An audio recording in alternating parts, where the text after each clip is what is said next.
करीब 30% मुस्लिम आबादी वाला पश्चिम बंगाल, जहां की 42 सीटों पर 19 अप्रैल से 7 जून तक 7 फेज में मतदान होना है। ऐसे में सभी पॉलिटिकल पार्टियां अपने वादों, मुद्दों, योजनाओं के साथ मैदान में हैं। आज इस वीडियो के माध्यम से हम जानेंगे कि क्या है पश्चिम बंगाल की हवा का रुख। पश्चिम बंगाल हमेशा से ही कट्टर राजनीति का केंद्र रहा है। इस लोकसभा चुनाव में मुख्य रूप से 3 पार्टियां मैदान में हैं। पहला टीएमसी, दूसरा एनडीए यानी बीजेपी गठबंधन और तीसरा कांग्रेस समेत इंडिया गठबंधन। ये तीनों ही पार्टियां चुनाव में अलग अलग मुद्दों और योजनाओं के जरिए हवा का रुख अपनी ओर मोड़ने की कोशिश कर रहे हैं। विपक्षी पार्टियां लोकसभा चुनाव में टीएमसी को 5 मुद्दों पर घेरने की कोशिश कर रहे हैं। भ्रष्टाचार, हिंदुत्व विरोधी, बेरोजगारी, सीएए, संदेश खाली। इन आरोपों के बीच टीएमसी ने लोकसभा चुनाव के लिए युवा नेताओं पर दांव खेला है। इसके चलते अब बगावत के सुर फूटने लगे हैं। एक्सपर्ट्स बताते हैं कि भ्रष्टाचार के आरोपों की वजह से टीएमसी की छवि को नुकसान पहुंचा है। यही कारण है कि ईडी और सीबीआई के रेड की वजह से नेता पाला बदलने लगे हैं।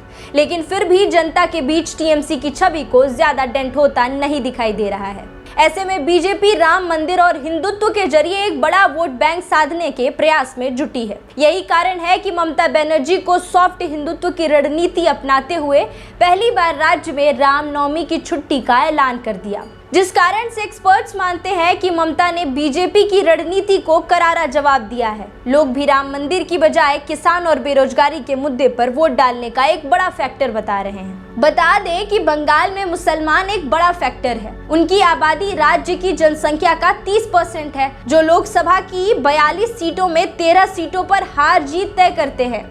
ऐसे में मुस्लिम फैक्टर को नजरअंदाज नहीं किया जा सकता। यही कारण है कि ममता ने सीए का विरोध करके मुसलमानों के वोट बैंक को साधने की कोशिश की है। लेकिन सीए के जरिए बीजेपी मतुआ हिंदू शरणार्थियों को अपने साथ जोड़ने का प्रयास कर रही है। इसके अलावा पश्चिम बंगाल में महिला मतदाताओं को अपने पाले में करने के लिए ममता बनर्जी और भाजपा ने एड़ी चोटी का जोर लगा दिया है।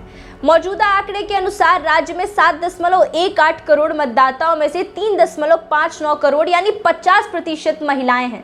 इसे साधने के लिए बीजेपी ने संदेश खाली का मुद्दा का सहारा लिया है। दरअसल संदेश खाली पश्चिम बंगाल का एक गांव है।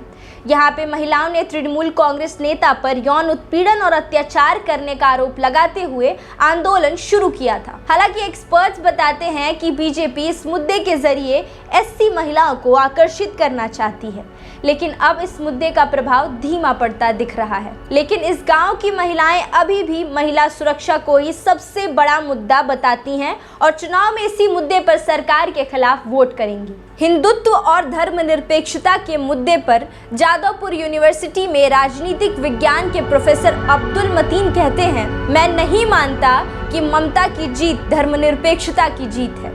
ममता राज्य के चुनाव में इसलिए जीत गई क्योंकि मुसलमानों ने एकजुट होकर तृणमूल कांग्रेस को वोट दिया।